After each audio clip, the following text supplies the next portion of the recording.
Today we're going to demonstrate how to auto-cal your SLS cylinders on the S-940. You're going to start from the main grade control screen, press and hold the first soft key, then the fourth, let them go together. That'll take you to your hidden tuning menu. You'll then scroll down to the calibration wave. Once you have the icon flashing, you'll select OK. You're then going to use the second soft key to move over to the SLS icon, choose OK. It's then going to give you a pattern sequence here to set the machine up in order to perform the SLS calibration. Temperature of the hydraulic fluid needs to be between 100 and 150 degrees. The head, you need to manually raise the elevations all the way up to 100%. Your necks need to be off the machine and have it as level as possible. And then you're going to raise the RPMs of the engine. You'll select the OK. The machine's going to ask you if you're ready to calibrate. You'll select OK again, and you'll see the percentage start.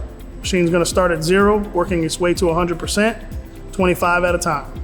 Once it's complete, exit out.